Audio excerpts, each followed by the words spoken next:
사단법인 대한불교청년회 헌장 및 강령 낭독을 본 청년회 부회장. 배달민족의 정기를 이어받은 우리 불교 청년들은 불타의 숭고한 가르침을 바탕으로 심신개발과 사회정화의 선도적 역할을 하며 구국 홍포로서 근세 불교의 금자탑을 이룩한 선배들의 정신을 이어받은 젊은 불자들의 기백과 용기와 지혜로서 불법을 수호하는 전법 도생으로 정토 건설에 몸 바친다. 국토 분단의 아픔을 해결할 역사적 사명과 책임을 인식하고 통일 성업을 위하여 앞장설 것을 삼보전에 엄숙히 서원한다. 강령 하나, 우리는 부처님의 정각을 이루어 참다운 인간이 된다. 하나, 우리는 부처님의 정법을 받들어 올바른 사회를 만든다. 하나, 우리는 부처님의 정도를 지키고 실천하여 인류를 구제한다.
우러러 살피옵건대 진여의 태양은 찬란히 빛나옵고 법성의 바다는 끝없이 넓고 깊어 모든 중생 온 국토를 윤택해 하시니 일체 중생 근기 따라 모두를 얻고 구하는 부처님이시여 저희들 사부대중과 오늘의 대우불교 청년회 창립 18주년 기념법회 법요에 인연을 같이 한 모든 불자와 그 일문권속들이 부처님의 지급하신 가호력을 힘입어 일심정진하오며 발언하옵니다. 바라옵건대 자비광명 비추시어 후보 살펴 주옵소서. 온 결례가 정법의 청정질서 속에서 계하의 완성과 국토의 성숙을 지향하여 용군정진하며 오늘의 세계의 어둠과 불안과 고난을 해치고 조국의 영광을 지켜갈 보살금들이 이 대우불교 청년회를 중심으로 밀물처럼 퍼져나가지이다. 세계의 사상과 문화와 민족과 사회의 온갖 대립이 마하반야 광명을 만나 모두 소멸되고 우리 조국의 평화로운 세계 질서를 태동시키고 가꾸어가는 커다란 물줄기의 사명을 다하게 하여 주시옵소서. 대자비 세존이실 베풀어 주시옵고 이 수승한 인연을 함께한 공덕으로 어느 때나 불보살님의 크신 위실력과 함께 있음을 알게 하여 주옵소서. 그리하여 지혜와 용기는 샘물처럼 솟아나고 자비와 위덕은 햇살처럼 걸림없고 구국구세의 서원은 바다처럼 물결쳐지이다. 온갖 지연바 지난 동안의 미혹 즉시 소멸되고 사업이 날로 번창하고 지혜와 수복은 수미산을 더하며 병고 중에 삼매되고 참선자는 의정이 동로하며 바라미를 관한 자는 무량청정이 현전하고 뜻하는 바 거룩한 소망들이 낱낱이 모두 성취되어 마침내 무상보리를 이루어 부처님의 크신 은혜를 갚아지이다. 나무 마하반야 바라밀 나무 석가모니불 나무 석가모니불 나무 시아본사 석가모니불. 이타의 숭고한 이념인 나와 남을 이롭게 하는 자리 이타의 보살행으로 새시대 새불교 운동을 적극 전개하여 호법호국의 선봉이 되는 청년 불교 운동을 위해 청년의 활동을 시작한 지 은 18년의 세월이 흘렀습니다. 그동안 청년 불자로서 부처님의 진실된 제자로서의 사명을 다하고자 나름대로 열심히 사업을 전개하여 왔습니다. 그간의 활동 연역은 나누어드린 유인물을 참조해 주시기 바라며 앞으로도 더욱더 열심히 활동할 것을 약속드리겠습니다. 다음은 지난 1년간 청년 불자로서 수행 정진과 포교 일선에 모범적으로 활동한 회원 중 본 청년의 포상심의위원회에서 결정한 회원에 대한 공로 표창 순서가 있겠습니다. 호명되시는 법무님께서는 앞으로 자리해 주시기 바랍니다. 먼저 사단법인 대한불교청년회 중앙회장 표창패를 수상하실 분입니다. 시원 이봉영 전 회장님 앞으로 나와주십시오.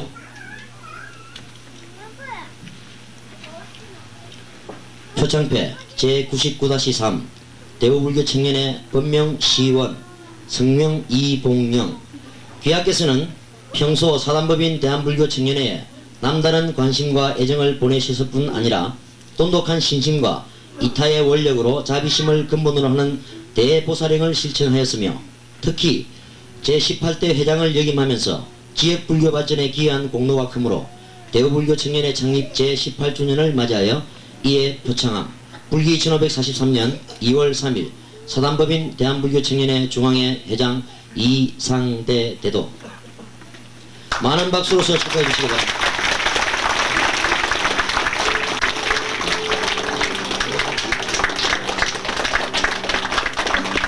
네, 축하드립니다. 표창패 경남불 제99-01호 법명 무량성 성명 변영이. 상기불자는 평소 부처님의 해명을 받들어 돈독한 신심과 투철한 사명감으로 삼보애호와 정법 수행에 모범이 되었으며 불법 홍보 및 청년불교 중흥에 기여한 공로가 현저하므로 대우불청 창립 제18주년을 맞이하여 표창패를 드립니다. 불기 1543년 2월 3일 사단법인 대한불청 경남지구 회장 하기만 대도. 대우불 제99-1호 법명 보드켄 성명 박용검. 내용은 앞과 같습니다. 불기 1543년 2월 3일 사단법인 대한불청 경남지구 대우불교 청년회 총재 한지안 대도. 큰 박수로 축하해 주시기 바랍니다.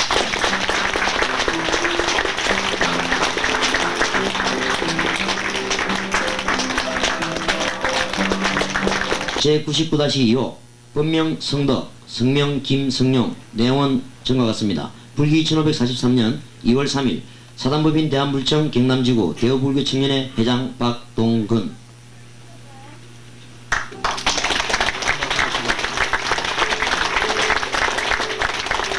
속에 올리는 순서는 본행사 의전팀의 접수 순서임을 참고해 주시기 바랍니다. 청년회 인사로서는 진주불청 회장님과 부회장님, 사무장님께서 오셨습니다.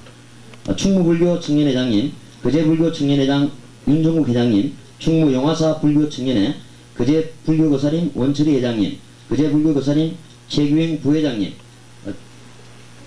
거제시 부시장으로 계시는 조진대님, 권순옥 거제시 시의원님께서 참석하셨습니다.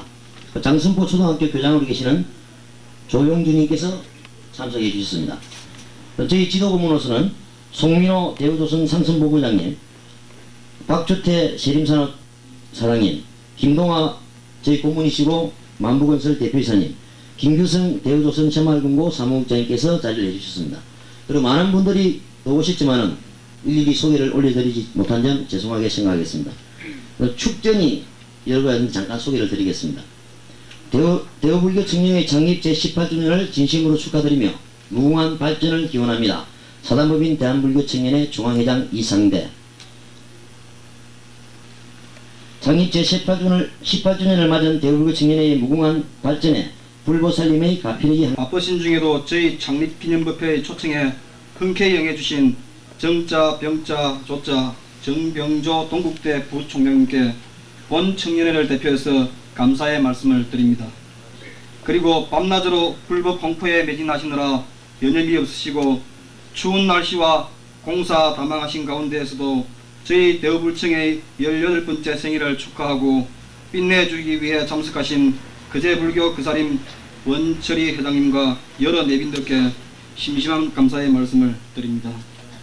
저희 대우불교 청년회는 1980년 10월 10여 명의 발기인으로 시작하여 이듬해 1981년 1월 17일 초대 운조 박성대 회장님의 선출과 함께 창립되어 오늘 18번째 생일을 맞이하게 되었습니다.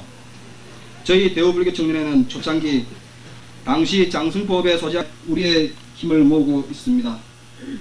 여러 번 강조한 바 있듯이 창립 19주년을 기념하는 시민대법회를 갖게 된 것을 매우 뜻깊게 생각합니다. 그리고 진심으로 축하해 마지 않습니다.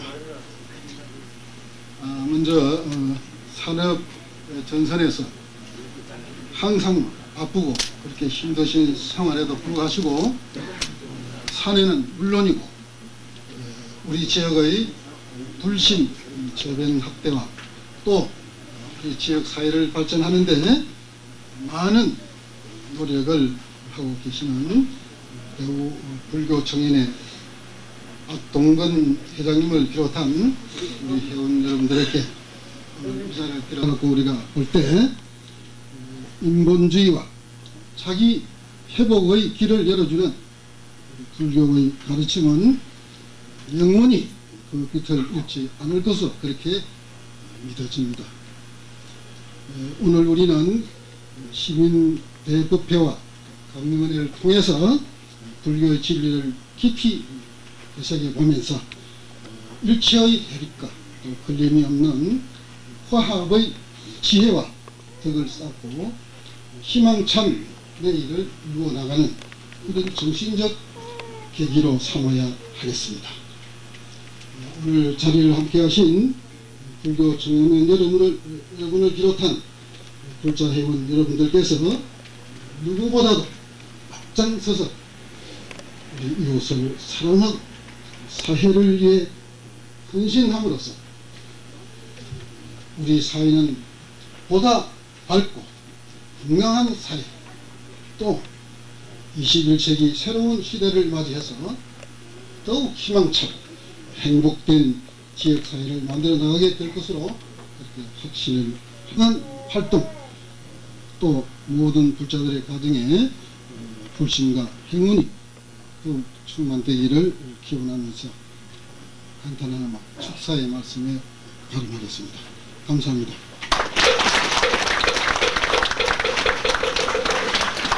동국대학교 인도철학과를 졸업하시고 1984년부터 85년까지 인도 네루대학 교환교수를 역임하셨으며 1986년도에 동국대학교에서 문수보살의 연구로 철학 박사 학위를 취득하셨습니다.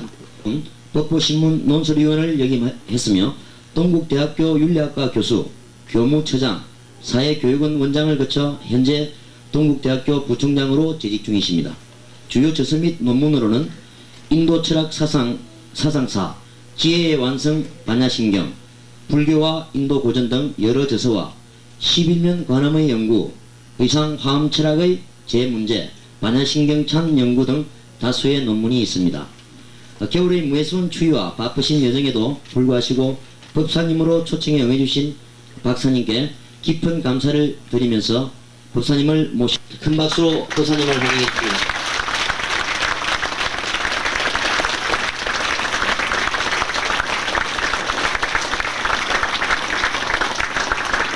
모두 자리에서 일어나 주시기 바랍니다.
다음은 법도님께 산정내 축하와 박수를 함께 보내주시기 바랍니다. 또 불원천리 멀리 떨어져 있고 이렇게 하다가 보니까 제가 오다가 청년의 간부들한테 물어보니까 제가 내려온 지가 벌써 5년 전이었다고 얘기를 합니다. 그래서 오늘 이 중에는 5년 만에 다시 얼굴을 뵙는 그런 반가운 분들도 계시고 또 오늘 처음 이렇게 저하고 만나는 분들도 있어서 정말 저로서는 감회가 새로운 그런 법회입니다.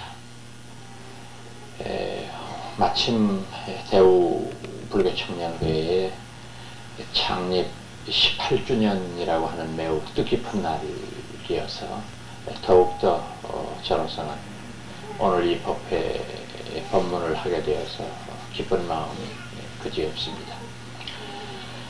여러가지 어려운 여건 속에서 그리고 또 여러가지 어지러운 사회 현실 속에서 나름대로 주님의 가르침을 생활 속에 실현하려고 하는 이런 우리들의 움직임을 더욱더 가속화해 나가야 되겠다 이런 생각을 합니다.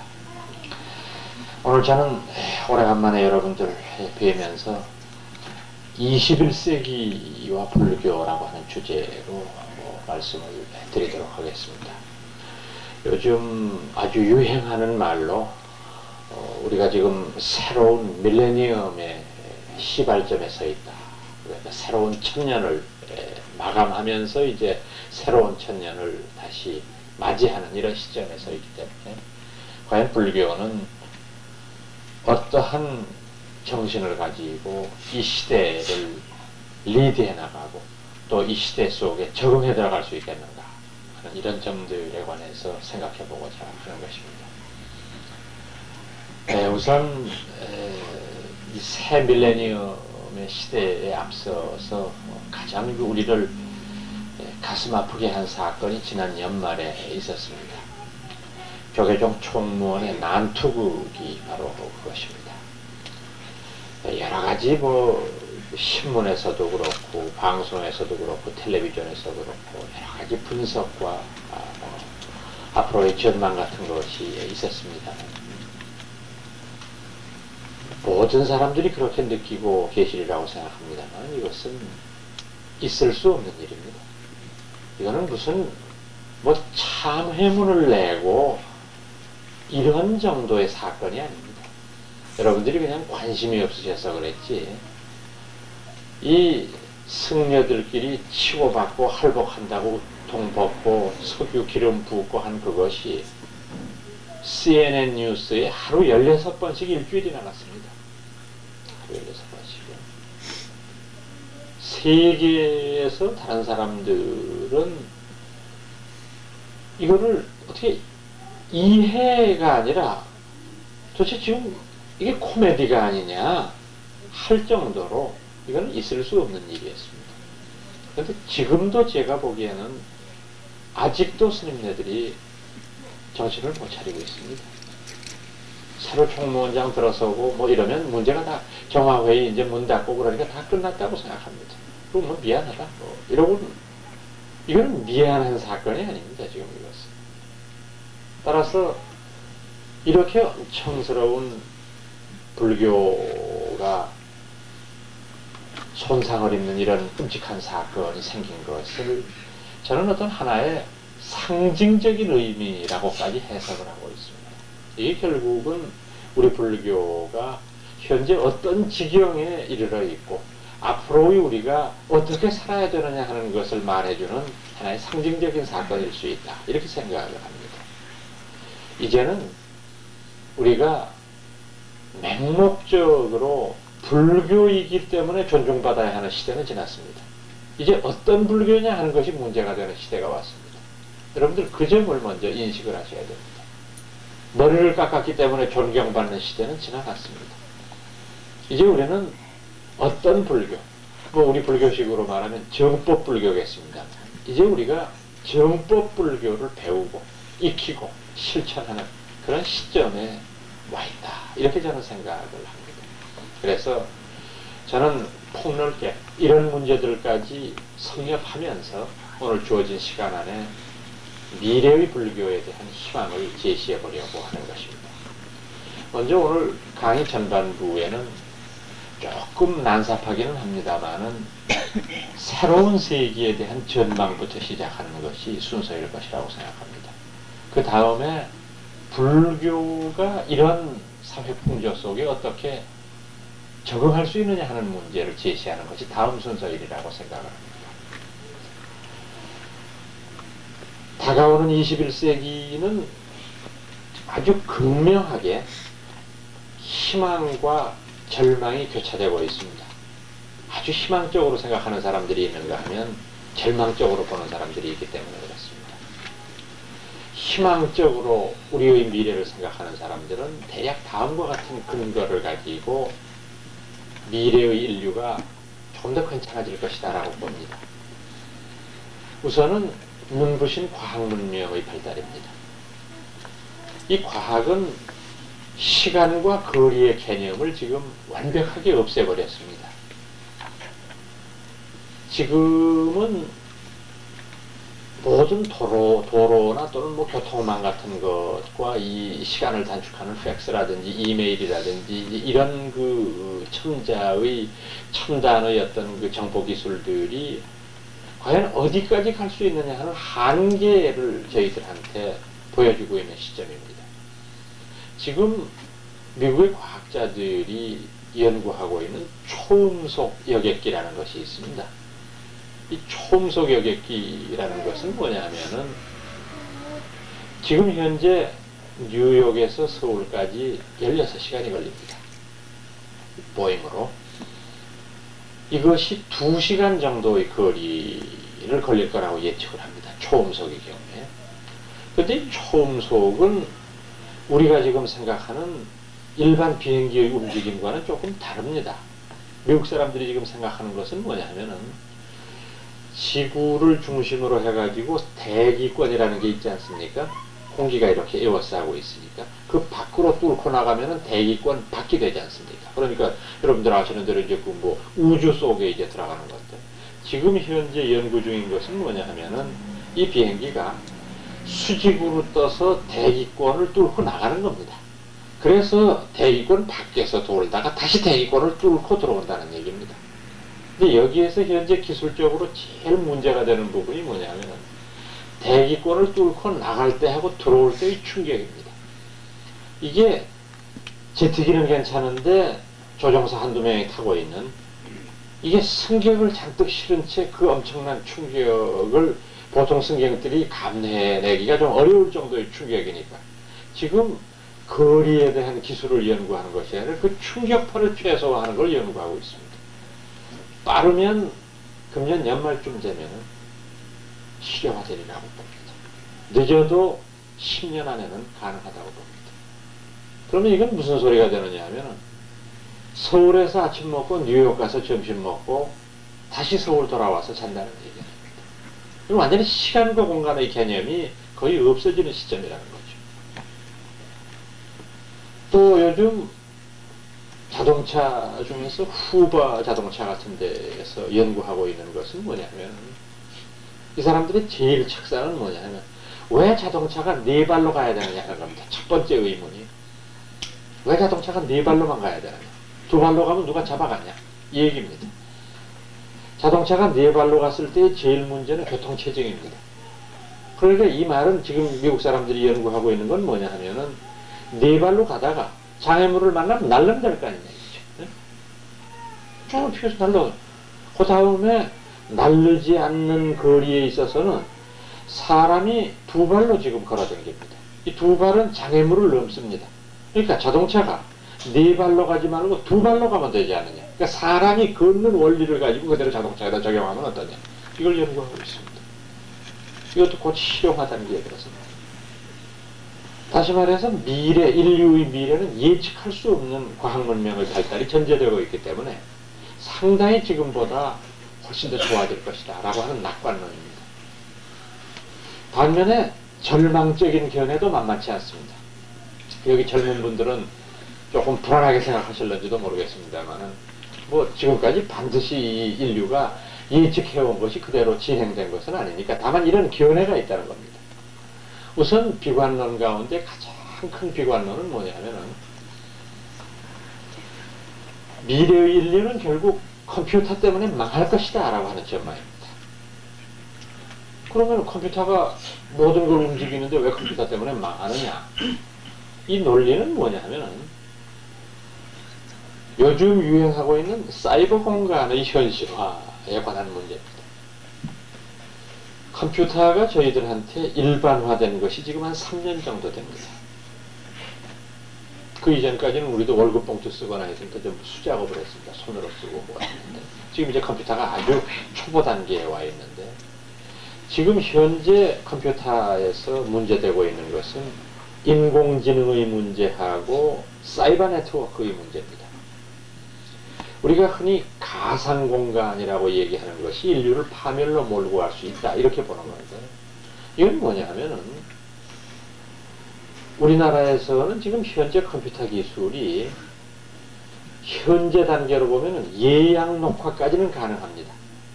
텔레비전에서 이렇게 보시면은 예약 녹화 기능이라는 게 있습니다. 눌러놓고 나가면 오늘 법회 끝나고 집에 들어가시면은 여러분들이 8시부터 8시 50분에 했던 연속극을 보실 수가 있습니다. 예약 녹화 기능이 있는데 이 다음 단계가 뭐냐 하면은 영화 속에 여러분들이 들어가는 단계가 됩니다.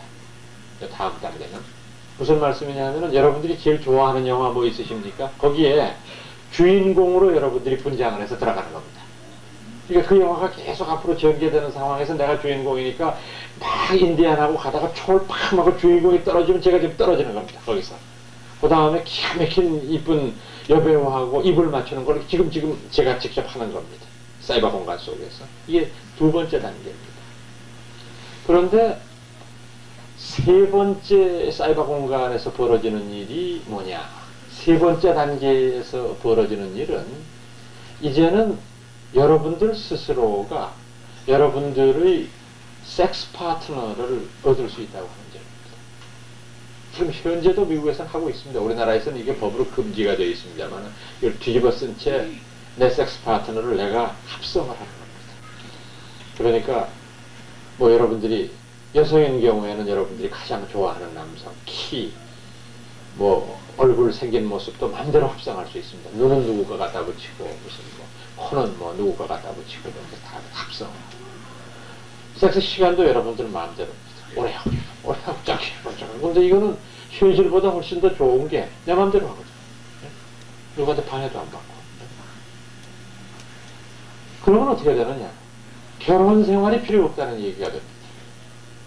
결혼이 뚜렷하게 필요가 없어요. 물론 아무래도 오늘 기성세대도 많이 오셨습니다만은 아무래도 대우 청년에다가 보니까 아직 결혼 전에 선남 선녀들도 많이 계실 텐데 이 결혼이라고 하는 것이 해보고 나서 보면은 안 하는 것도 괜찮았는데 하는 생각이 들어요. 해본 사람의 입장에서 보면. 물론 여러분들이 아이고 네가 해봤으니까 그렇지 이제 그렇게 볼 수도 있지만은 해본 사람의 입장에서라고만 말하라고 그러면 안 할 수만 있으면 안 하는 더 좋은데 하는 생각이 드는 겁니다. 이게 왜 그러냐 하면은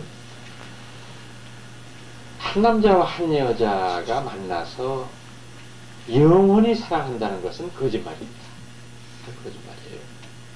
그 사이에는 이제 의리와 정과 그 모든 것들이 이제 다 겹쳐서 그저 이제 뭐 소위 우리가 쓰는 말대로 미운정 고운정 다 들어서 이제 이렇게 지나는 것이지 그 자체가 무슨 끊임없이 여러분들이 생각하시는 대로 사랑만으로 뭐 이렇게 이루어지는 것은 아닌데 여기에서 가장 중요한 점은 결혼 생활은 자칫 잘못하면 서로에게 사랑을 주는 시간보다 서로에게 상처를 주는 시간이 많을 수 있다고 하는 겁니다. 그래서 나중에는 자식 때문에 이제 이런 생각들로 자꾸 점철이 되는 것인데 이것을 그런 부담이 없이 자기 마음대로 이성을 골라서 섹스 생활을 즐길 수 있다고 하면 구태음식 결혼이라고 하는 것이 필요하지 않는 시대가 옵니다. 생물학자들이 지금 공룡의 멸망에 대해서 여러 가지 학설을 내놓고 있습니다. 여러분 왜 우리가 초등학교 다닐 때 보면은 공룡이라는 놈이 이 지구를 덮고 있던 시대가 있었지 않습니까? 근데 이놈이 어느 날 갑자기 없어졌단 말입니다. 그 학자들이 의견을 많이 냅니다. 아, 이놈이 워낙 덩치가 큰 놈이라 가지고 먹을 거를 못 구해서 그렇다. 그건 거짓말입니다. 공룡은 육식뿐만 아니라 잡식이기 때문에 초식 풀도 먹어요. 이 지구상에 풀이 얼마나 많은데요. 공룡이 먹을 게 없어서 죽었다는 말은 좀 말이 안 되는 소리입니다. 그럼 공룡이 다른 저보다 더 강한 짐승에 의해서 죽임을 당했다. 그것도 말이 안 됩니다. 공룡은 날르기까지 하지 않습니까? 그 큰 놈이. 공룡을 당해낼 짐승이 이 지구상에 어디 있습니까? 그것도 아니에요. 그것도 지금 없어졌단 말입니다. 그거 왜 없어졌느냐? 현재까지 생물학자들의 가장 그럴듯한 추리는 뭐냐 하면은 공룡이 이 지구를 덮고 있을 때 공룡은 알을 낳는 동물 아닙니까? 여러분들 아시는 대로. 그런데 그때 처음으로 포유류가 이 지구상에 태어나기 시작한 겁니다. 인간, 뭐 이런 그 어머니의 태를 중심으로 해서 태어나는 짐승들이 나오기 시작한 겁니다. 그리고 그 짐승들하고 공룡하고 한번 붙어보니까 이건 무슨 게임이 안 됩니다. 공룡하고 어떻게 이깁니까? 그러니까 그 다음에는 이 포유류가 어떻게 했느냐? 공룡의 알을 공격하기 시작한 겁니다. 알은 저항을 못 하거든요. 그 다음에 깨먹어보니까 맛도 있거든. 그러니까 지금 있는 공룡만 없어지니까 망하는 거죠. 공룡이 없어지고. 그 논리입니다. 그러니까 지금 지구상에 있는 인간만 없어지면 인간은 멸종하는 거죠. 컴퓨터에 의해서. 지금 말씀드린 그대로입니다. 결혼할 필요가 없는 거예요. 결혼해서 아까 말씀드린 대로 골치 아픈 일을 뭐 겪어야 될 필요가 없어요. 뭐 때문에 골치 아픈 일을 자꾸 만들어가고 그러는. 여러분들 이 골치 아프다 무슨 뭐 너무 그 결혼 생활에 대해서 부정적으로 얘기하는 거 아니냐 혹시 이렇게 생각하실런지도 모르겠는데 여러분들 참 이 점은 우리가 주의해야 될 점입니다. 결혼이라고 하는 것은 하나의 계약 관계, obligation입니다. 하나의 어떤 계약이기 때문에 그건 하나의 책임이 뒤따릅니다. 반드시 책임이 뒤따르는 결혼이라고 하는 것은. 여러분들이 처녀 총각일 때에는 아버지 엄마만 속이면 됐습니다. 다른 문제가 없어요. 그때는. 근데 결혼은 다릅니다. 책임의 문제인데 이게 내가 뭔가를 책임질 만한 각오와 자세와 태도가 되어 있지 않으면 그 결혼은 성공할 수 없는 겁니다. 그렇기 때문에 그런 제약이 없는 상태에서의 자기 혼자만의 삶을 즐기면서도 결혼 생활을 그대로 할 수 있는 장점이 있는 이 컴퓨터의 사이버 공간은 많은 젊은이들을 거기 중독으로 빠지게 한다. 고로 결혼을 안 하게 된다. 결혼을 안 하게 되면 자식이 없는 건 자명한 사실이고 자식이 없으면 망할 수밖에 없는 것. 이런 논리입니다. 그래서 인류의 미래가 상당히 부정적일 수도 있다라고 하는 견해도 많이 있습니다. 저는 이런 것하고 관련시켜서 21세기의 한국 사회가 과연 어떻게 변모할 것이냐 하는 것에 관심이 많이 있습니다. 저는 이걸 크게 두 가지로 나누어서 말씀드리겠습니다. 하나는 개인적이고 사회적인 차원, 또 하나는 국가적인 차원의 문제입니다. 우리 한국을 기준으로 우선 한국에서 개인적으로 사회적으로 다가오는 신세기에 가장 큰 문제가 되는 건 뭔가? 그것을 저는 가족 해체라고 생각합니다. 가족이 지금과 같은 형태로 운영 유지되지 못할 겁니다. 다가오는 새 세기에는 엉망진창으로 바뀌게 됩니다. 영국의 BBC라고 하는 방송 여러분들 아실 겁니다. 아주 세계적인 방송입니다. 그 BBC라고 하는 방송에 아주 공전저루의 인기를 얻고 있는 연속극이 하나 있습니다. 우리나라에서처럼 무슨 1일 연속극입니다. 근데 그 1일 연속극의 제목이 뭐냐면 Mine, Yours, Us입니다. 뭐지 이런 거를 아빠와 엄마 입장에서 그걸 이렇게 보면서 내 새끼, 네 새끼, 우리 새끼, 이 셋이 어떻게 관계가 정립되어야 되겠는가 하는 거를 이제 코믹한 걸로 표현하는 그런 연속극입니다. 여러분들 이게 남의 일이라고 생각하시죠? 30년 안에 대한민국이 현실로 오게 됩니다. 이 문제가. 전통적으로 우리 한국은 대가족 제도였습니다. 여러분들 잘 아시는 데 3대가 한 집에서 사는 것이 불과 30년 전 일이었습니다. 우리는 다 그렇게 살았습니다. 그게 당연한 걸로 생각했습니다. 그런데 지금 30년 후에 핵가족으로 안 사는 사람들은 거의 없습니다. 3대째가 만약에 한 집에 살고 있다고 한다면 그거는 희귀동물에 속합니다. 그래서 인터뷰도 갑니다. 방송국에서 막 이거 들러미고 가가지고 이 집은 3대가 근데 30년 전에는 모든 사람이 다 그렇게 살았지 않습니까? 30년밖에 안 됐는데 이렇게 바뀌었습니다. 따라서 앞으로 30년 내에 지금 영국 방송의 현실이 우리나라의 현실입니다. 가족이 지금 현재는 핵가족인데 끝없이 무너져갑니다. 우리나라에서 현재 이 무너져내려 하는 가족의 해체 현상을 막고 있는 유일한 악법이 뭐냐면 간통죄입니다. 세계에서 간통죄가 있는 나라는 대한민국 하나밖에 없어요. 이건 법리적으로는 맞지 않는 말입니다. 결혼이라는 것은 남자하고 여자하고 둘이 좋아서 하는 건데 둘 중에 하나가 싫어지면 이혼하는 건 당연한 일이죠. 근데 우리나라는 못하죠. 간통이라고 하면 탁가가지고 이게 왜 못하느냐? 여성 보호용입니다. 이렇게 됐을 경우에 여성들이 굉장히 피해를 많이 보지 않겠는가 하는데 법리적으로는 말이 안 되기 때문에 제가 단언을 할 수는 없지만 지금 국회에 올라가 있긴 합니다. 그걸 폐지해야 된다고 하는 것이. 그런데 언제 될런지는 모르겠습니다. 빠른 시일 내에 폐지가 되겠죠. 여러분들이 조금만 넓게 생각을 해보시면 우리가 참 이런 법을 가지고 있다는 것이 굉장히 부끄럽다는 걸 여러분들이 이제 느끼셔야 되는데 왜 그러냐면요. 불과 우리가 통행금지라는 게 없어진 지가 불과 10년 남짓합니다. 그런데 그 당시까지 이 지구상에 통행금지가 있는 나라는 대한민국 하나밖에 없었습니다. 여러분들도 다 마찬가지겠습니다만 오랜 외국 생활을 하다가 고향으로 되돌아올 때 그 감격을 뭘로 표현하겠습니까? 뭐 안전벨트를 매시오 뭐 어쩌고 이런 소리가 나올 때 가슴이라도 정말 미치겠어. 뭐라고 대답을 합니까? 그래서 할 수 없이 아는 지식 없는 지식 다 동원해가지고 우리나라는 남쪽하고 북쪽이 갈렸지 않느냐. 대치 상황이다. 지금 이게 일종의 휴전이라고 하지만 총불을 맞대고 있다. 그러니까 치안 유지를 위해서 조금 불편하지만 우리도 다 안다. 부끄러운 거 알지만 그런 이유 때문에 하는 거다. 그러면 그 미국 사람들이 얼마나 자유분방한 사람들입니까? 또 물어요 저한테. 아 그럼 빨갱이는 밤에만 내려오구나. 이런 망신을 당하고 몇십 년이 지나도록 그냥 내려온 나라가 대한민국이랍니다.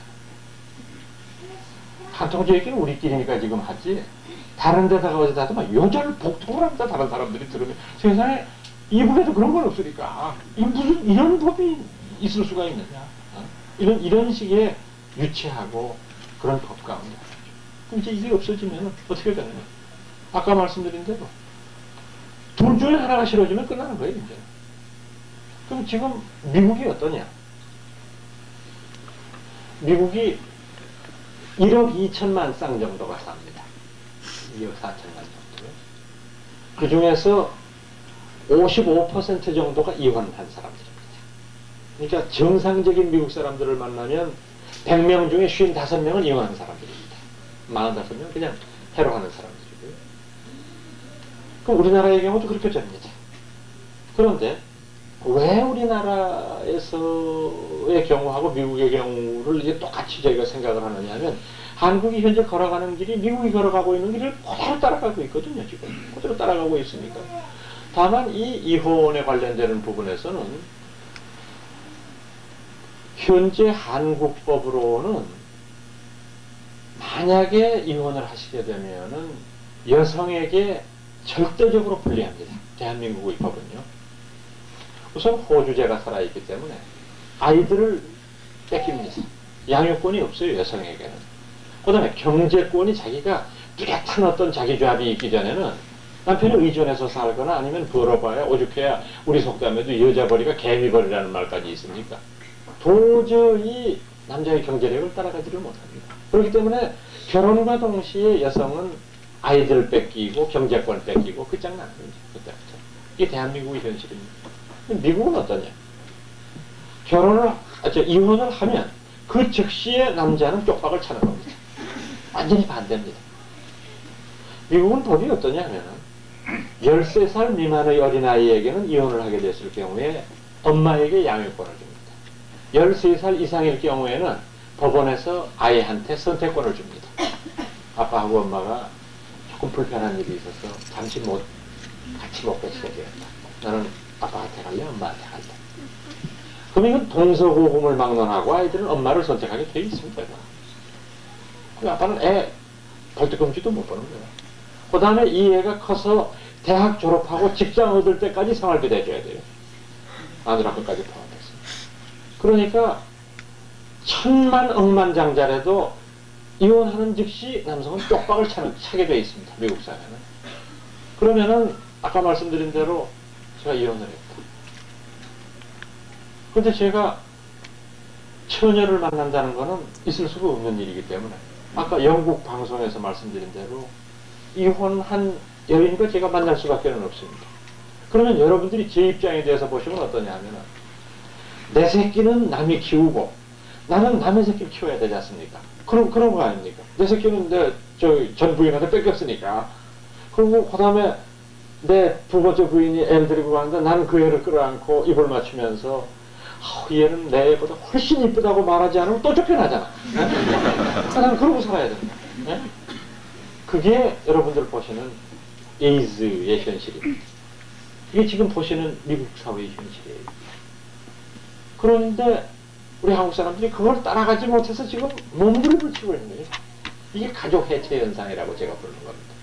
이 가족 해체 현상이 가속화도 습관적으로 기도를 했습니다.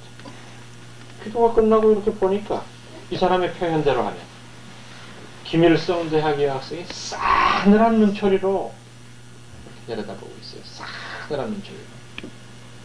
그러더니 빈정거리는 투로 기도하셨어요? 예, 기도했습니다. 뭐라고 기도하셨어요? 뭐라고 대답을 합니까? 아니 양식을 이렇게 주셔서 하나님한테 고맙고. 말이 끝나기 전에 그 여학생이 쏘아붙였습니다. 하나님이 줘? 이건 어버이 수령이 주신 거야. 어디서 자다가 봉장 두드리는 소리를 하고 있어요. 이 사람이 아무 말을 못한 거예요. 뭐라고 얘기를 하고 한마디도. 그래서 이제 쇼크를 받아가지고 아이고 이제 어디 가서 이 짓은 안 해야 되겠구나 이렇게 하고서는 그 다음부터는 잘 주의를 했다는 거예요. 그 다음에 이 사람이 개성에서 겪은 일입니다. 그래서 우리식으로 말하면 호텔입니다. 호텔에 있는데 사회주의 국가는 저도 여행을 해봤지만 참 할 일이 없습니다. 호텔에 들어가도 아무 할 일이 없어요. 심심하죠. 밤은 길죠. 텔레비는 틀면 매일 어버이 수련이지 볼 게 있어야지. 하루 이틀이나 재미있지. 그게 어지간해야지 보지 그거를. 그래서 거기 보니까 바가 있어요. 우리처럼 무슨 호스티스가 있고 이런 거는 아니지만 그래도 여자도 왔다 갔다 하고 다른 거는 없는데 맥주는 있으니까 그 사람이 있는데 심심하니까 매일 바에 내려가서 저녁에 맥주를 마시다가 카운터에 있는 여자 아가씨하고 친해져가지고 말을 몇 마디 나누게 됐어요. 그래서 이렇게 보니까 매일 저녁 내려가서 한 잔씩 마시고 올라오니까 이렇게 보니까 이 기자가 보니까 이 카운터 여자 있는 그 종업원한테 죽은 데는 무슨 애가 있어요. 총각인데 와서 만나자 그러고 여자는 팍 그러고 뭐죠. 그 기자 굉장히 재미있게 생각을 했어요. 야 여기도 사람 사는 데구나.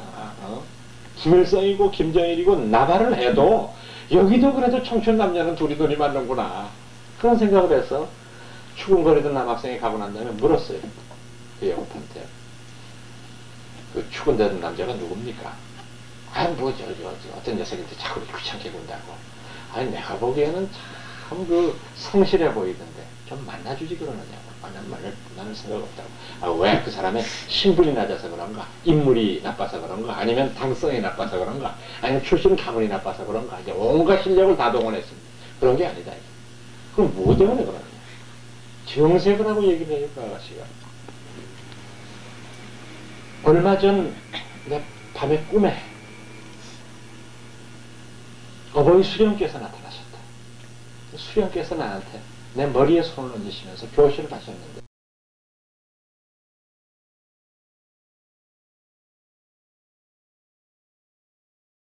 이전까지는 개인의 복락을 잊어버려라 이렇게 교실을 하셨다. 어버이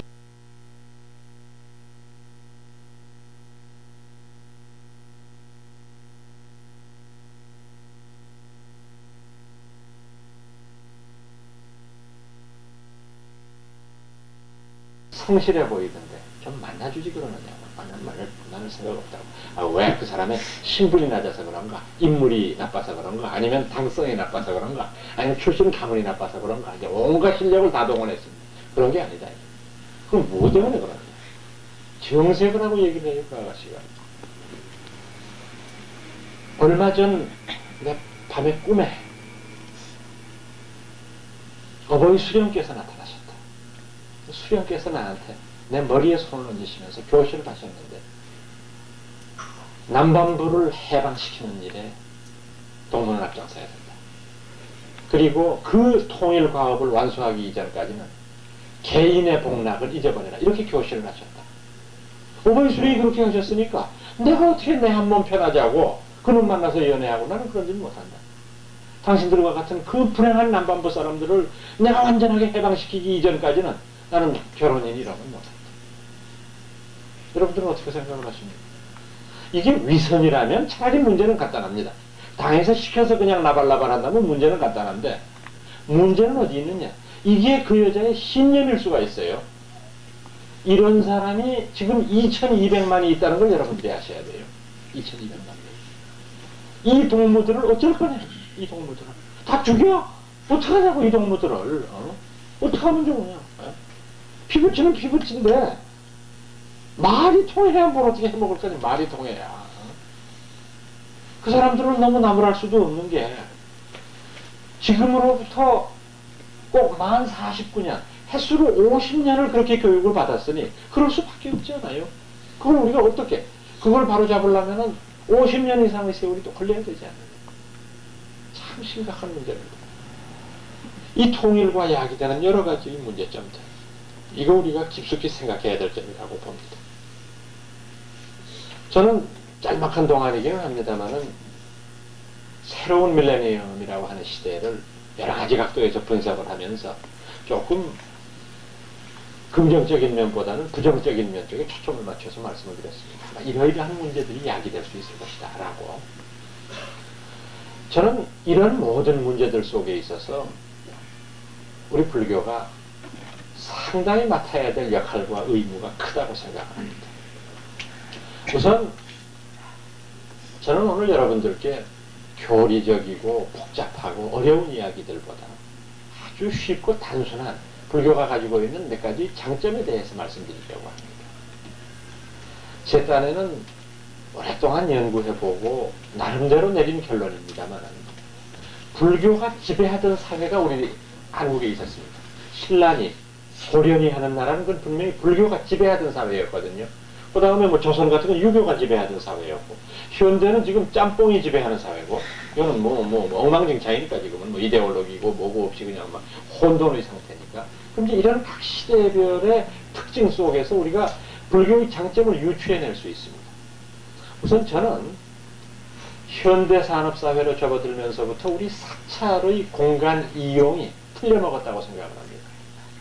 전혀 대한민국의 현재 사찰은 우리 보통 시민들과 보통 사람들을 어떤 놀이터의 공간도 되지 않고 문화의 공간도 되지 않고 완전히 동떨어져 있는 골동품의 공간으로 화석화시키고 있다고 생각을 합니다. 옛날 신라 때를 한번 생각해 보십시오. 탑돌이 하면서 청춘 남녀가 눈 맞춘 게 한두 건이었습니까? 뭐 완전히 그건 연애 장소였어요. 절이라고 하는 데에는 청춘 남녀가 모이는 데였습니다. 노인들은 쉬는 데였습니다. 아이들은 놀이터였어요. 절 그 자체가 우리들 생활과 완전히 밀착되어 있는 공간이었습니다. 그러던 것이 조선을 거쳐서 현대에 이르면서 언제부터인가 절은 참 멀리 떨어져 있는데 가면은 전부가 하지 말라는 거예요. 무관, 금연, 어디 뭐 어디 엄숙해서 들어갈 수가 있나 어디. 여러분들은 불자 생각만 하지 마시고 불자들이니까 부처님 뵙는다고 생각하시지만 전혀 상관없는 사람은 첫째 울긋불긋하니까 무서워 우선. 아니 심플하면 좋잖아요. 울긋불긋해 뭐 왔다 갔다 하고. 그 다음에 올라가 보니까 뭐 절을 왜 하는지, 절을 하면은 뭐가 공덕이 있는 건지 전혀 모르는데 드립다 대고 절만 하더라고 보니까. 그래서 에라이 모르겠다. 나도 한번 기분 나쁘다 한번 하긴 하는데 이게 뭐 뜻을 알아야 뭘 하지 거기다가. 그러니 아무런 이유도 모르고. 그래서 혹시라도 여러분들 한번 생각해보세요. 아무 절이나 갔다고 생각을 해보시고 혹시라도 여러분들이 순수한 마음에서 절이란 왜 하는 것일까요? 물어볼 사람이 있습니까? 거기 어디 절에? 한 명도 없어요. 절 입구에 들어가는 사람은 돈 받는 사람이고, 돈 내 이 자식아, 들어가려면 그 사람이고, 스님들은 왔다 갔다 하는데, 뭐 절은 왜 하면, 찬바람이 쌀쌀 부는데 어디 가서 그 말을 붙여요? 어쨌든 다 안내해 주는 데가 있는 것도 아니고. 그러니까 또 그게 그렇게 심각한 문제도 아니고 하니까 그냥 에이 잘 먹고 잘 살아라 그러고 나와버리는 거예요. 그게 일반적인 정서예요. 사찰이 더 이상 문화의 공간이 되지 못하고 있는 거다.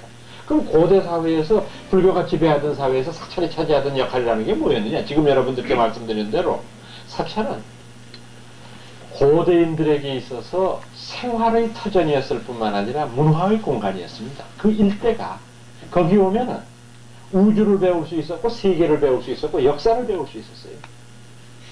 그런데 나는 만약에 그럴 리도 없겠지만은 문화부 장관을 시켜주면 꼭 할 일이 하나 있습니다.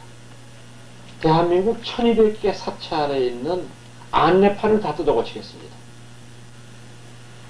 나 같은 전문가가 봐도 무슨 소리인지를 모르겠어. 안내판을 보니까 무슨 그 앞에 보니까 불국사 3층 석탑 이렇게 써 있으면 그럼 돌의 재료는 뭔지, 이 그 아름다움은 뭔지, 감상하는 포인트는 뭔지 이것만 얘기하면 될 거 아니에요? 뭐라고 써 있는 줄 아십니까? 총고 5.3m로서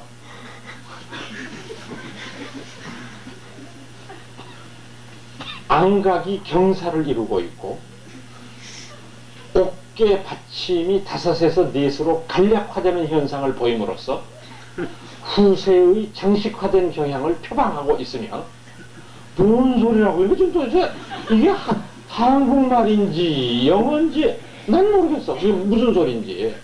저보고 쓰라고 그러면 조금 전에 말씀드린 대로 이 탑의 전체 높이는 5.3m 정도이다. 탑의 재료는 화강암이라고 부르는 돌인데, 이 탑의 특징은 뭐냐면 지붕돌 이렇게 제가 쓰겠어요. 그리고 괄호 열고 옥계석, 옛날에는 그걸 옥계석이라고 불렀는데 우리말로 부르면 지붕돌이니까 지붕돌의 경사진 부분이 아주 완만해서 부드러운 곡선을 살리고 있어. 그러니까 이 탑의 아름다움을 볼 때에는 그걸 봐야 돼. 그걸 봐야 되고, 그 다음에 이 탑보다 앞에 만들어진 탑하고 후에 만들어진 걸로 비교해봐서 이 탑은 이런 특징이 있어. 그러니까 우리가 고귀하게 간직해서 후손들한테 물려줘야 될 문화재라고 생각합니다. 이렇게 쓰면 되는 거예요. 뭘 그게 논문 쓰는 것도 아니고 뭐 그렇게 복잡하고 어렵게 써가지고, 제가 보기에는 쓴 놈도 모르고 보는 놈도 모르고 만든 놈도 모르고 삼위일체로 모르는 거예요 이게. 이런 그 행정은 이건 잘못된 것이다. 그러니까 자꾸 모든 것들이 우리들로부터 멀리 떨어지도록 되어 있는 게 아니냐. 불교라고 하는 것이 뭔가 우리 생활과는 동떨어져 있는. 그래서 지금은 우리 후배들에게 뭘 가르쳐주고 있느냐면, 우리 젊은이들에게 불교는 문화재적인 가치를 지니고 있는 것 정도로만 인식을 시키고 있어요. 참 잘못된 일이라는 겁니다. 불교는 우리들 생활의 중심이어야 합니다. 우리들 삶의 가장 중요한 가치관이 될 수 있도록 노력을 시켜야 되는데, 그것은 우리나라의 교육 행정에서도 저는 많은 문제가 있다고 생각합니다. 왜 그러냐? 제가 언젠가 초등학교의 교과서를 한번 분석을 해본 적이 있습니다. 세계 것을 한번 분석해 본 적이 있습니다. 미국, 영국, 일본, 독일, 그리고 한국. 과연 지금 뭘 가르치는 것인가? 그리고 뭘 가르쳐야 돼요? 저는 지금 하도 인상적이라서 그 구절을 아직까지도 기억을 하고 있는데, 일본 사람들의 교과서를 보고 제가 놀랐어요. 전부가 불교적인 깨달음의 노래를 1학년 때부터 가르치고 있어요. 학생들한테 불교 소리를 쏙 뺀 채 가르치고 있어요. 여러분들, 이게 아주 어려운 일본 한문으로 되어 있고 운율이 잘 안 맞기 때문에 조금 익숙치는 않은 일본어입니다만 제 기억으로 이렇습니다. 이로하니 호헤토 시린으로 와카 요타레쏘 스네나람. 꽃은 아름다우나 언젠가는 져야 하고 이 세상 모든 것은 끝이 있나니. 이 1학년에 나와요. 그러니까 아무것도 아닌 것 같으면서 아이들한테 삶의 무상성, 그렇죠? 삶이라는 것이 영원할 수 없다. 그리고 그 무상한 삶 속에서 아름다움을 지킬 줄 아는 지혜가 뭐냐 하는 것을 가르쳐주고 있어요. 우리나라 교과서 한번 생각해 보세요. 바둑아 영희야 놀러 가자. 이게 철학이라고 여러분들이 생각을 합니다. 난 참 부끄럽게 생각해요. 여러분들 여기서 바로 일본 바로 요 앞이니까 가서 그냥 건성으로 저 코끼리 밥솥만 사오실 생각하지 마시고 한번 들어가서 한번 직접 보세요. 아무 모임탕이나 들어가 보십시오.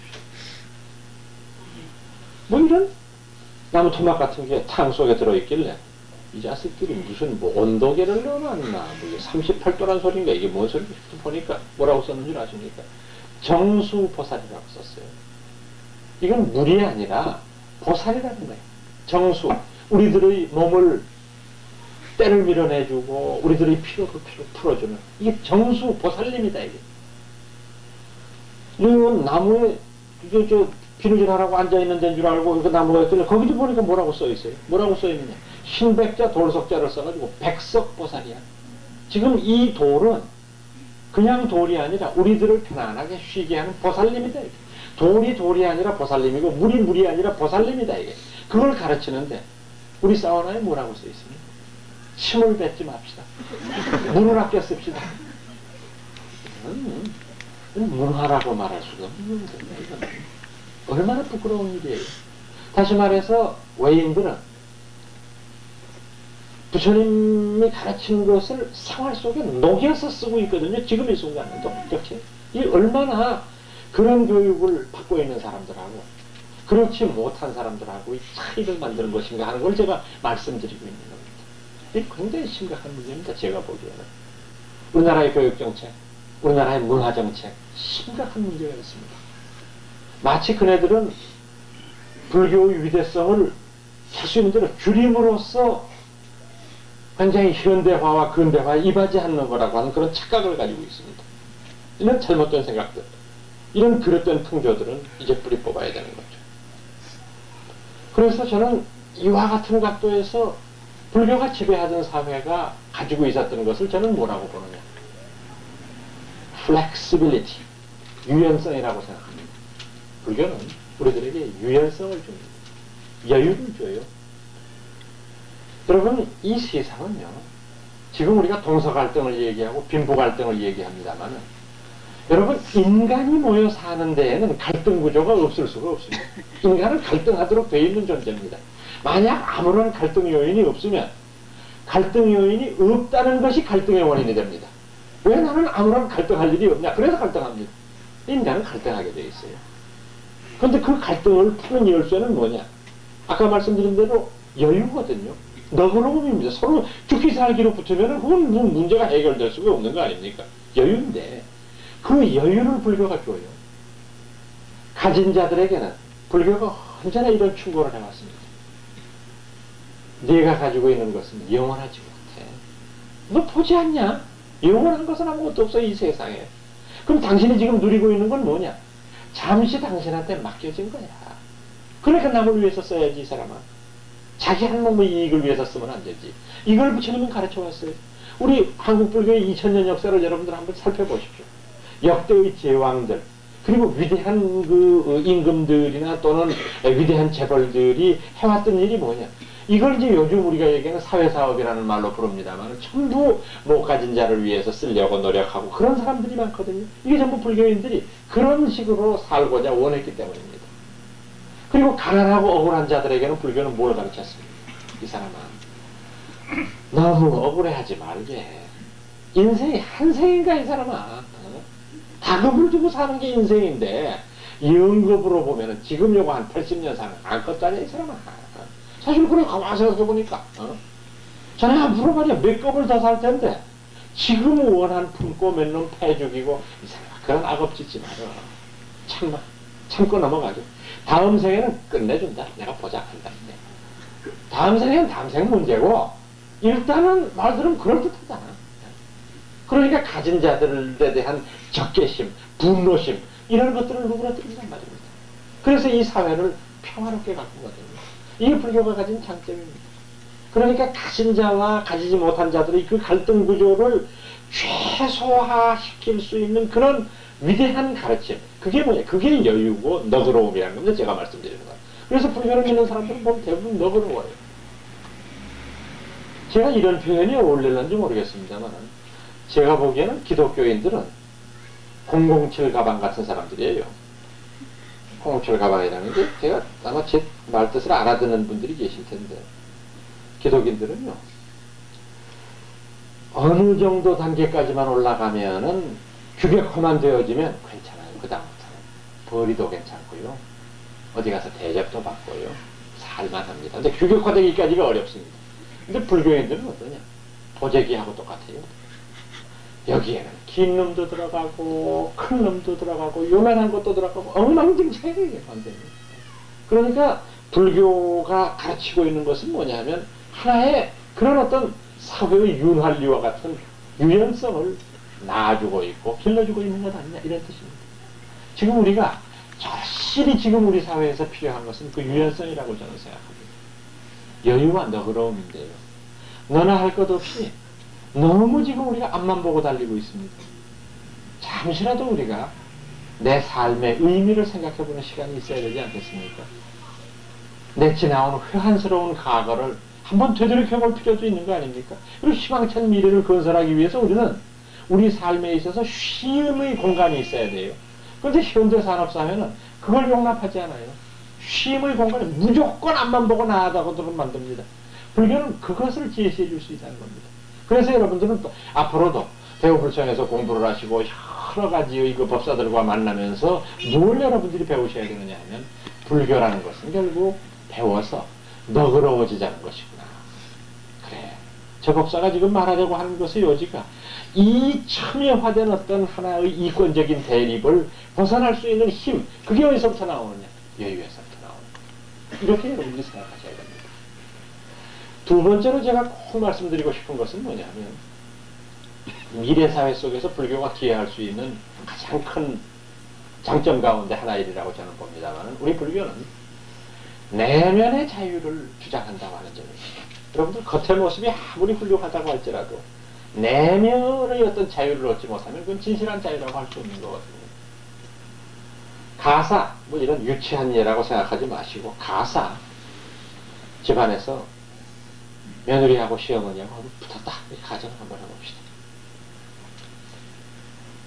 싸움의 원인은 어디 있는지 모르겠습니다만은 제가 만약에 시어머니 입장이 되어서 본다면 저거만 없으면 우리 집은 행복한 거예요.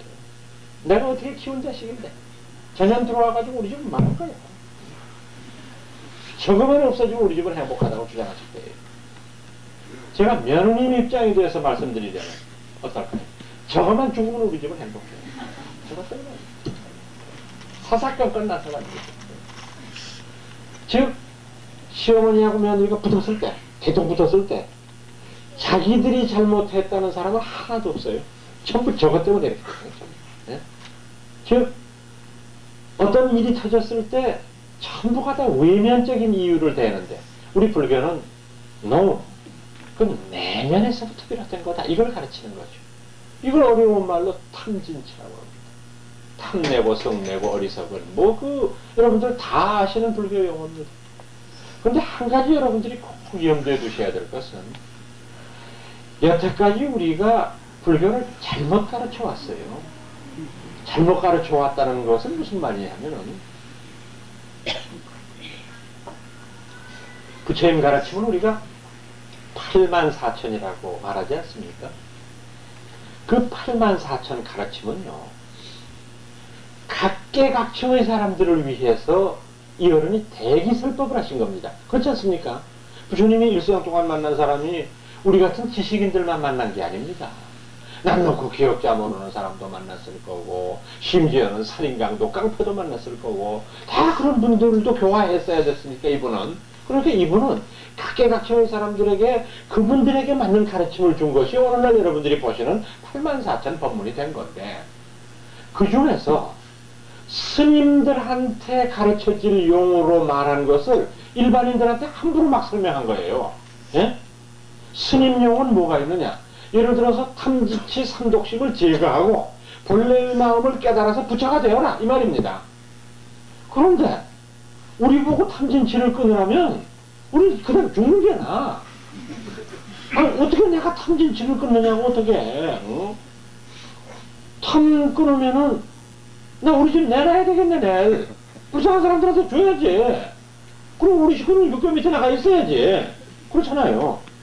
성내는 것도 안 돼. 부당한 인사를 하거나 그랬을 때 뭐 절대 아이고 성내면 되는 거야. 성내지 말아야지. 그러니 그거는 지금 뭐 탐진치를 끊고 뭐죠 하는 그거는 스님들 교육용이에요. 저희 말씀 중에서 스님들 교육용입니다. 너희들은 이렇게 살아야 된다. 근데 그거를 스님들이 일반인들한테 막 쏟아부어놓고 염색도 그렇게 안 해. 이렇게 된 거거든. 그러니까 우리 입장으로 보면은 이게 뭐 말도 되지도 않는 소리를 계속 되뇌이고 있으니까 이거를 뭐 우리가 어떻게 받아들일 수도 없고 그러니까 일반인들은 오냐 너는 지져라 나는 잘낸다 이렇게 된 거야 일반인들이. 그러니까 전혀 불교적인 거에 대해서 관심도 없고 뭐라고 물으면 어렵다 이게 불교가. 어렵게 뭐가 어려워요. 부처님 말씀보다 더 쉬운 거는 저는 아직 못 봤습니다. 참 쉬워요. 초등학교 1학년 아이들도 보면 다 알 수 있습니다.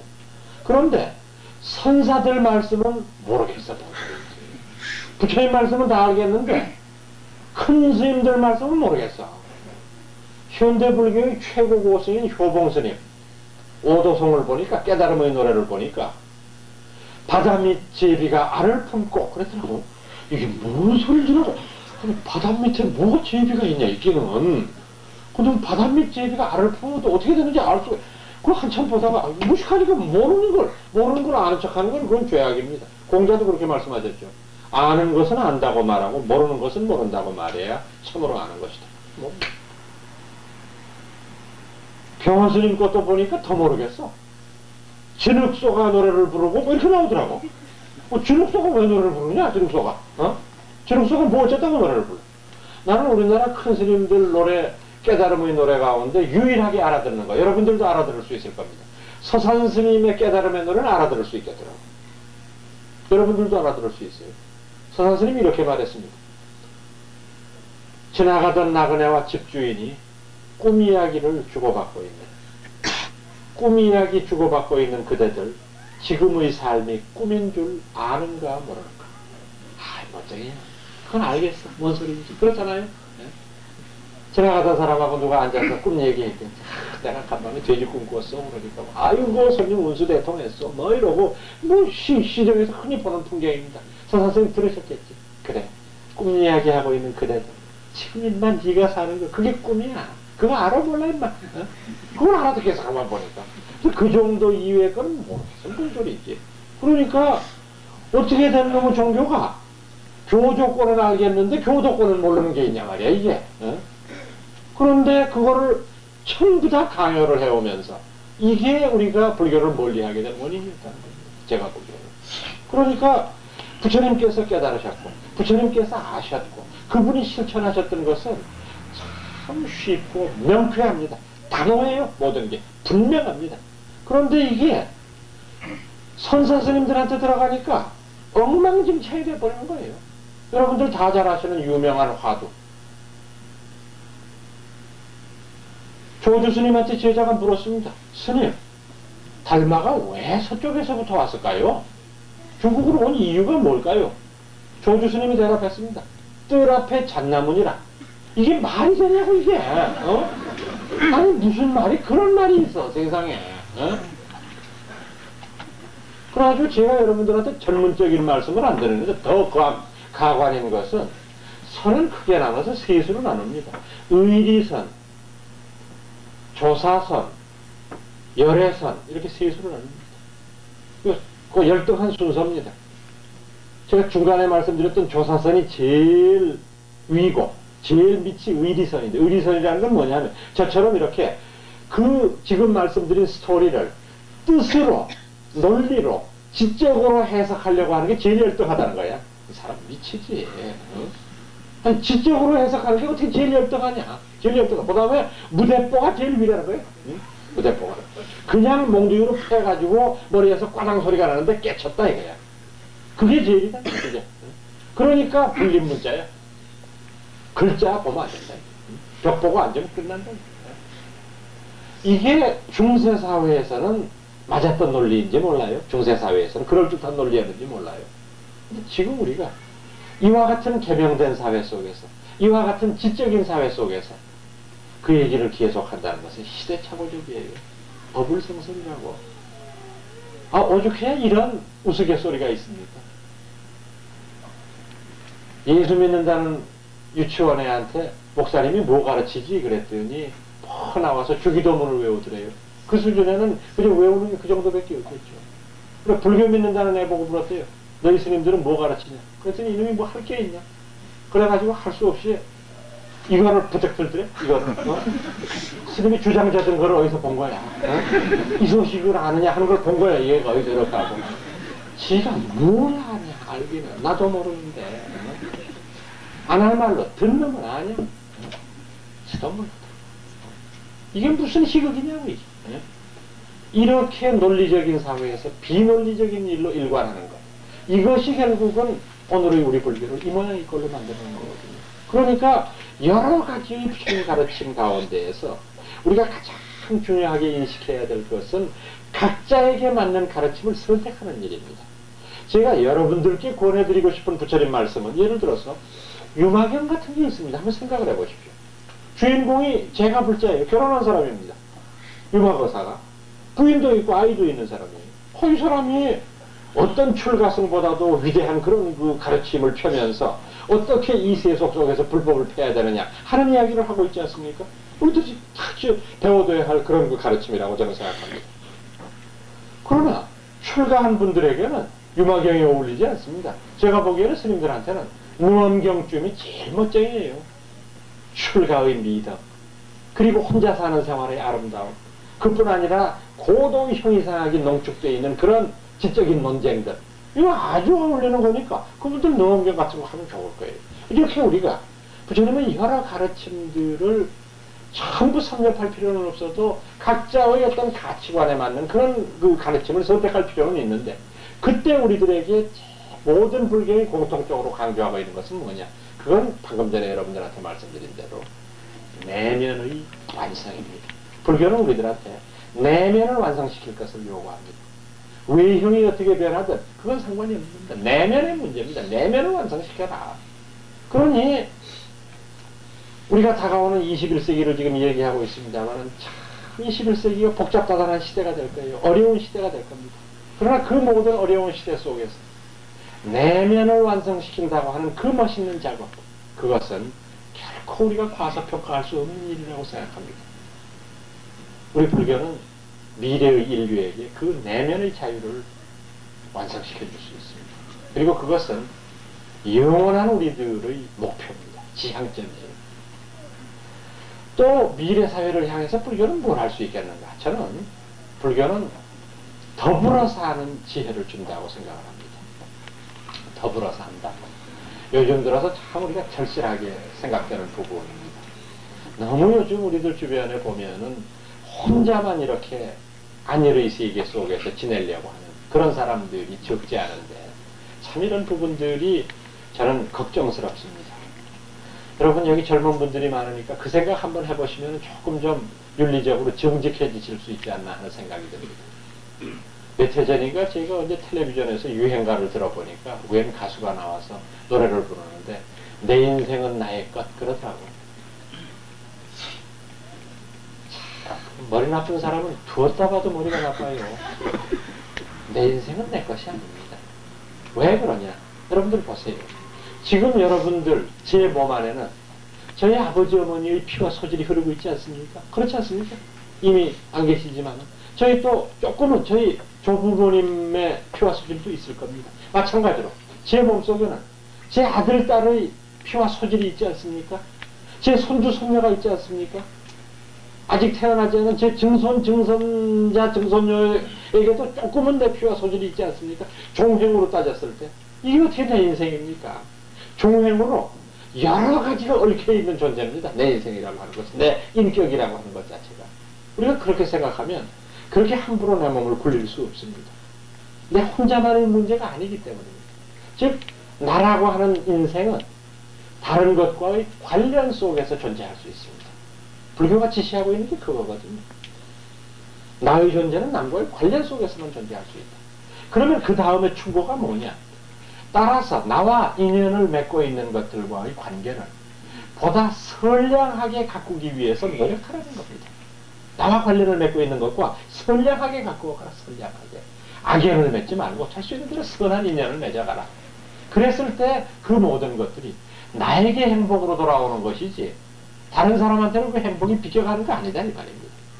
이걸 부처님께서는 깨달았거든요. 그리고 그걸 우리들한테 냉정하고 엄숙한 어조로 가르쳐 주신 거예요. 인류의 미래가 해야 될 일은 뭐냐? 공존의 지혜입니다. 저는 공존이라고 생각해요. 우리 한국 사람들 보고 굉장히 동서 갈등이 심각한 문제인 양 얘기를 하는데, 물론 문제가 많이 있습니다만은 만국병이라고까지 얘기하는 것은 저는 조금 과장이라고 봅니다. 그렇게 만국할 정도까지는 아니네요. 경상도 사람들하고 전라도 사람들하고 서로 사이가 별로 안 좋은 것 같은데 그게 나라 망할 정도로 심각한 건 아니라는 말입니다. 왜냐하면은 제가 둘러보니까 세계 어느 나라에도 지역 갈등이라는 게 없는 나라가 없어요. 이 지구상에 사람은 그렇게 생겨먹은 모양이라. 난 미국 사람들은 그런 거 없는 줄 알았거든요. 경도 사람들하고 동경 사람들 서로 무시하는 거 보면 얼마나 재미있는지 몰라요. 옆에서 보면. 동경 사람들은 꼭 앞에 촌놈이라고 붙이죠. 경도 사람들 보고 촌놈. 경도 사람들은 꼭 앞에 붙이죠. 상껏. 동경 사람들을 부를 때 쌍놈들. 아무것도 모르는 것들. 나라와 나라 사이에 무시하는 것도 얼마나 많습니까? 불란서하고 독일 그렇죠. 영국하고 불란서 그렇죠. 미국하고 독일 그렇죠. 서로 그 무시하는 것들이 심지어 이런 일도 있었어요. 불란서 신문에서 뭐라고 썼는 줄 아십니까? 독일 말이 그게 어디 말이냐 이게 그게 그 말은 똥개 훈련시키면 딱 맞아. 그래도 말이라고 하군요 그거를. 가만히 그러고 보니까 I love you 그 부드러운 말도 독일어로 하니까 이 실립의 디시 그러니까 이게 말이 아니 딱딱해지고 진짜 좀 그런 것 같아. 독일 말은 조금 쓰면 여기가 아파요. 이거 하니까. 그러니까 불란서는 그렇게 욕을 했거든요. 그 다음날 불란서 신문에 뭐라고 실렸는 줄 아십니까? 아니죠 독일 신문이에요. 불란서 말이 그게 말이냐 이게 그게 코감기 걸리면 카레찜 끓는 소리지 그게 무슨 말이냐 이게 그거는 이렇게 서로 욕을 해요. 미국 사람들은 불란서 사람들이 굉장히 무시하거든요. 여러분들 아시는 대로 미국 사람 오면 영어를 알면서도 안 쓰는 사람들 아니면 꼴 보기 싫으니까 뭐냐 야만인이다 이게 저 같은 야만이다. 그래서 세상에 정명훈이가 가 있었던 그 오케스트라가 미국에 가서 공연을 하는데 소위 오케스트라가 가가지고 뭘 공연을 했느냐 푸른 다뉴브 강을 연주해버린 거예요. 미국 놈 너희는 음악 모른다 이거지. 미국 사람들이 막 의자 집어던지고 난리가 났습니다. 우리도 음악 안단 말이야. 우리도 바하 안다고. 우리도 모차르트 안다고. 너희들 그럴 수 있느냐 왜? 푸른 다뉴브가 뭐냐 도대체 거기 와가지고 그렇게 무시를 합니다. 그러는데 미국 사람한테 책을 잡힌 게 있어요. 무슨 책을 잡혔느냐? 화장실에 갔다 오는 걸 가만히 보니까 미국 사람은 꼭 화장실에 갔다 와서 손을 씻는데 불란서는 그냥 나가거든요. 미국 신문에서 썼어요. 저런 천하의 야만인들 우리 보고 야만인이라고 그러더니 뭐 저런 것들이 다 이제 맞아. 그런 대서특필을 했습니다. 그 다음날 불란서 신문에 실렸습니다. 뭐가 실렸느냐? 지껏 지가 만지는데 뭘 씻어? 미국 놈들도 그렇게 더러워? 이렇게 아, 미국 놈들도 되게 더럽구나. 이게 지금 지구에서 벌어지고 있는 현실입니다, 여러분들. 이게 무슨 나라끼리 서로 씹는 거는 인지상정이야. 동서갈등 뭐 있을 수 있지 뭐 그렇습니다.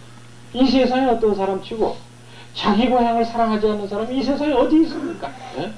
자기 고향에 대한 사랑이 지나치다가 보니까 남에 대한 것들이 좀 지나치게 됩니다. 다만 제가 오늘 여러분들한테는 특별한 해당 사항은 없습니다만 그래도 여러분들한테 제가 꼭 당부드리고 싶은 게 있습니다. 그건 뭐냐면은 공인인 경우에는 사투리 대신 표준말을 쓰도록 노력을 좀 해주십시오. 그건 제가 부탁을 드리고 싶습니다. 공인인 경우에는 이 사투리가 아주 다른 지역 사람들한테는 귀에 거슬릴 수가 있습니다. 제가 10여 년 전에 텔레비전을 보다가 저는 경상도 사람인데도 참 듣기가 싫습니다. 교육부 장관이라는 자가 나와가지고 올림픽을 치rum에 있어서 국민들이 협조해 주셔서 꼴 보기 싫어서 그랬더니 우리 경상남도에 사는 사람 도지사가 그러면 안 되죠. 요새는 텔레비를 틀어만 하면 나가. 아, 그래보라? 미치겠다. 여러분, 우리가 보니까 그렇게 유쾌하지 않잖아요. 그 말이. 예? 상대방도 마찬가지입니다. 우리 쓰는 말 들으면, 저런 사람들이 우리 쓰는 말 들으면 그렇게 유쾌하지 않아요. 그런데 제가 보기에는 경상도 사람들은 자기의 말을 고치지 않기로 결심한 사람입니다. 굉장히 자랑스럽게 생각하시고 그런데 대한민국은 경상도 사람만 사는 게 아니거든요. 전라도 사람도 살 권리가 있습니다. 서울 사람도 살 권리가 있고 그러니까 제가 앞에 단서를 붙여드린 대로 공인인 경우에는 여러 사람 앞에서 말할 기회가 많은 분들의 경우에는 될 수 있는 대로 인터네이션까지 다 바꾸지는 못하지만 표준말에 가까운 말을 쓰도록 주의해달라는 건 제가 말씀드리는 건 에티켓입니다. 에티켓이요. 지금 동서 갈등을 일으키는 원인이 저는 에티켓이 없기 때문이라고 생각해요. 우리가 그렇게 상대방의 사투리가 그분들한테는 구수하고 좋겠지만은 나에게는 그렇게 별로 유쾌하게 안 들렸을 경우에 내 경우도 남에게 그렇게 비춰줄 수 있겠다. 이게 말을 제가 난삽하게 해서 그렇지 한마디로 요약해서 말씀드리면 제가 말씀드린 건 뭐냐면 타인에 대한 배려가 부족했다는 겁니다. 우리가 여태까지 경상도 전라도를 가릴 것 없이 타인에 대한 배려가 없지 않습니다. 거기는 우리 집 운동장이 아니지 않습니까? 음식점에서 아이들이 깔깔거리고 심지어는 난 밥 먹으려고 그러는데 거기 와서 아 됐지 이러고 있어요. 심지어는. 그리고 그 젊은 아빠 엄마는 행복해서 못 살겠다는 그런 표정을 짓고 있고 지금 그 식당에는 결혼을 하기 위해서 맞선을 보는 젊은이들도 있고 이혼을 하려고 눈을 부라리고 있는 사람들도 있고 각가지의 모임들이 있는데 자기 아이들을 모든 사람들이 그렇게 그 재롱을 사랑해 주리라고 생각하는 것은 너무 철부지적인 생각 아닙니까? 교육을 시켰어요. 절대 이러면 말만 배울 나이가 됐을 때 때려서라도 여러 공공장소에서는 크게 소리를 내거나 뛰거나 왜? 남에게 타인을 배려하지 않는 행동은 해서는 안 되니까. 미국 아이들 보십시오. 엘리베이터에서 요만한 아이들이 낯서는 사람 제가 타기만 하면 말소리를 다 낮춥니다. 이뻐서 못 살겠어. 이제 그 전까지는 막 크게 떠들었어요. 저희 식구들끼리 있을 때는. 그러나 제가 타니까 우리 아이들 더 떠들어. 뭐 오면은 그때부터 잘못된 거는 가정교육이 잘못된 거예요. 우리가 교육 그러면은 흔히 선생들이 교육을 시킨다고 생각을 하는데 천만의 말씀입니다. 이 세상에서 가장 완벽한 선생은 아빠하고 엄마입니다.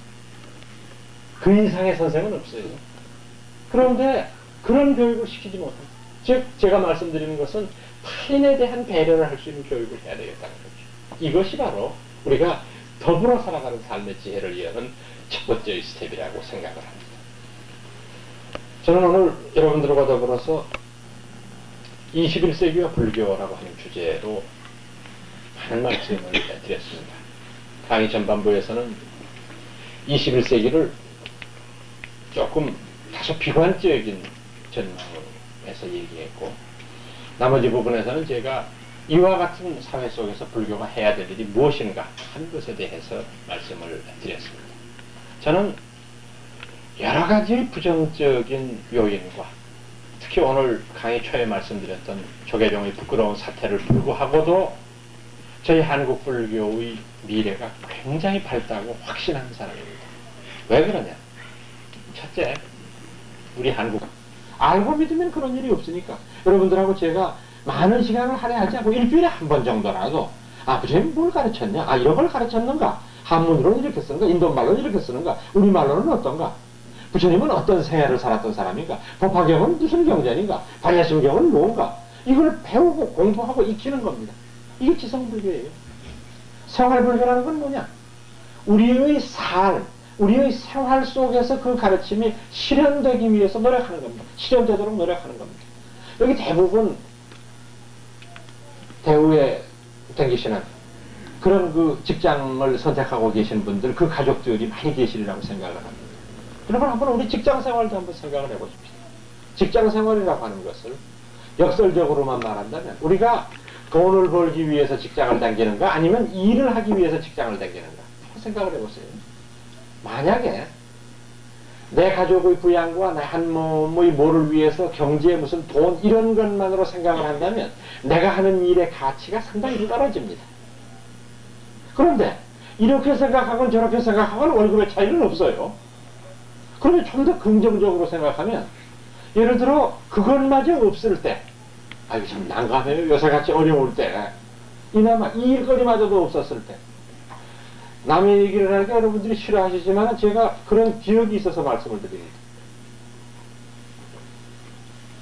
제가 동국대학에서 석사 박사를 다 마치고도 교수가 안 돼가지고 한참 고민한 적이 있었습니다. 강사 생활을 만 7년을 했는데도 교수가 안 돼요. 얼마나 속이 상한지 어느 날 굳은 결심을 했습니다. 이놈 앞에 불을 질러 버려야 되겠다. 더러운 놈 앞에다 이게. 세상에 이럴 수가 있냐. 뭐 김일엽 미만 청춘을 불살랐냐? 이게 무슨 짓이냐? 이 문 밖을 나가본 적이 없는데 평생을 이렇게 바쳐서 공부한 사람을 이게 안 시켜주고 이게 말이 되는 거예요. 그렇게 구정 결심을 하고 강의 시간에 들어갔는데 학생들의 초롱초롱한 눈망울을 보는 순간 제 마음이 조금 변하게 됐습니다. 왜 변하게 됐나? 가만히 생각해 보니까 불을 지르면 안 될 이유가 나왔어요. 왜 나왔느냐? 제 동료들을 보면은, 아니 영문과 한 사람들은 뭐 아는 교수 있고 지 실력 좀 뛰어나면은, 아니 뭐 경북대학 가면 누가 잡아가고 전남대학 가면 누가 잡아갑니까? 제주대학인들 뭐 어떻습니까? 다 찾아갔고, 국문과 제 동료들도 다 찾아갔는데 저는 목탁과를 나왔거든요. 그러니까 아는 게 그밖에 없으니까 갈 데가 없어. 여기밖에 갈 데가 없는 거야. 에? 서울대학에 갈 수가 있습니까? 연세대학을 갈 수가 있습니까? 죽으나 살아 동국대학밖에 갈 데가 없어. 그래, 아이고 여기 전부 내 밥통이구나, 그런 생각을 하니까 불질르면 안 되겠더라고. 이것들 때문에 내가 사는데. 여러분들 직장이라고 하는 것도 마찬가지입니다. 이거를 꼴 보기 싫은 것들 많고 뭐 어쩌고 이렇게 생각하는 거하고, 야 그래 이것이 그래도 내 삶을 버텨주고 나의 오늘을 있게 하는 고마운 거라고 생각했을 때 나의 직장에서의 생활 태도는 달라집니다. 여러분들, 이게 내가 관련을 맺고 있는 것과 유쾌한 관계를 맺는 겁니다. 그리고 성을 낼 때도 여러분들 꼭 한 가지 명심하셔서 성을 내십시오. 지금부터는 내가 성을 내서 이 문제가 해결이 되면 성을 내십시오. 근데 성을 내도 소용이 없을 때는 손해보는 건 나밖에 없으니까 성 안 내는 게 나아요. 예를 들어서 비행기가 늦게 가는데 아무리 열받아 봐야 내 의사하고는 상관이 없습니다. 그렇잖아요. 예를 들어서 오늘 가려고 하던 비행기가 내일 못 갔다. 그럼 아무리 속상해도 내 몸만 죽나니까 그런 데 성 내지 마세요. 근데 한번 뒤에 성을 내면 문제가 해결된다. 그러면 성을 내줘도 무방해요. 이렇게 사리 판단을 해보시라고. 사리 판단을 해서, 그래서 혈압과 스트레스를 조금씩 줄여가시라 이 말입니다.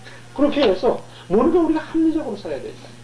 저는 이런 모든 것들이 앞으로 우리 한국 불교를 희망적으로 바꾸는 근거가 된다고 봅니다. 지금 여러분들한테 말씀드린 대로 건강한 승려들이 아직도 대다수예요.